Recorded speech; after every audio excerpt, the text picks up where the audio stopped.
বন্ধুরা, তো দেখো আমি একটা নিমন্ত্রণ বাড়ি চলে গেলাম, বার্থডে পার্টি। তো আমাকে কেমন লাগছে দেখো, আমি সাজুগুজু করে নিয়েছি।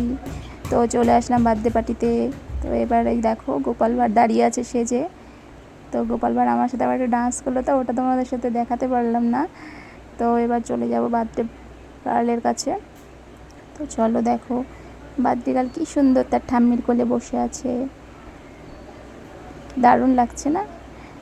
দেখো গোপাল ভাঁড় ঘুরে বেড়াচ্ছে, আবার আমার সোনা বাবাকে লজেন্স দিল। তো দেখো তোমাদের কেমন লাগছে ভিডিওটা প্লিজ আমাকে কমেন্টে জানিও। আমার সঙ্গে থেকেও তোমরা থাকলে প্লিজ আমি আরও এগিয়ে যেতে পারবো। তো চলে গেলাম কফি খেতে, চিকেন পকোড়া, পানির পকোড়া। তো এইসব খেয়েই আর পেটে খিদে থাকে।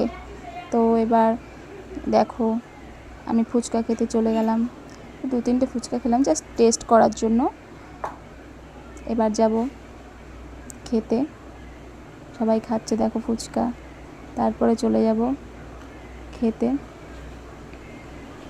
তো আমার ফুচকা খাওয়া শেষ হয়ে গেছে প্রায়, আমি এবার চলে গেলাম খেতে। তো দেখো মেনুটা দেখো কী কী খেতে দিয়েছে, তোমাদের সাথে আর বললাম না, তোমরা দেখে নাও কী কী খেতে দিয়েছে।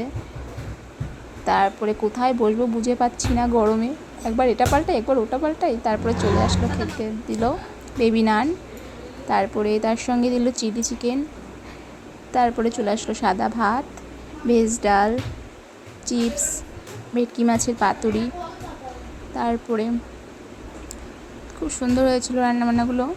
তো তারপর খেতে না খেতেই চলে আসলো ফ্রায়েড রাইস, এরপরে দিয়ে গেল স্যালাড, স্যালাডের পরে চলে আসলো মাটন কষা।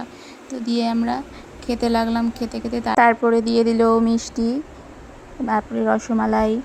তো আইসক্রিমের স্টল ছিল, খেলাম। তো টাটা।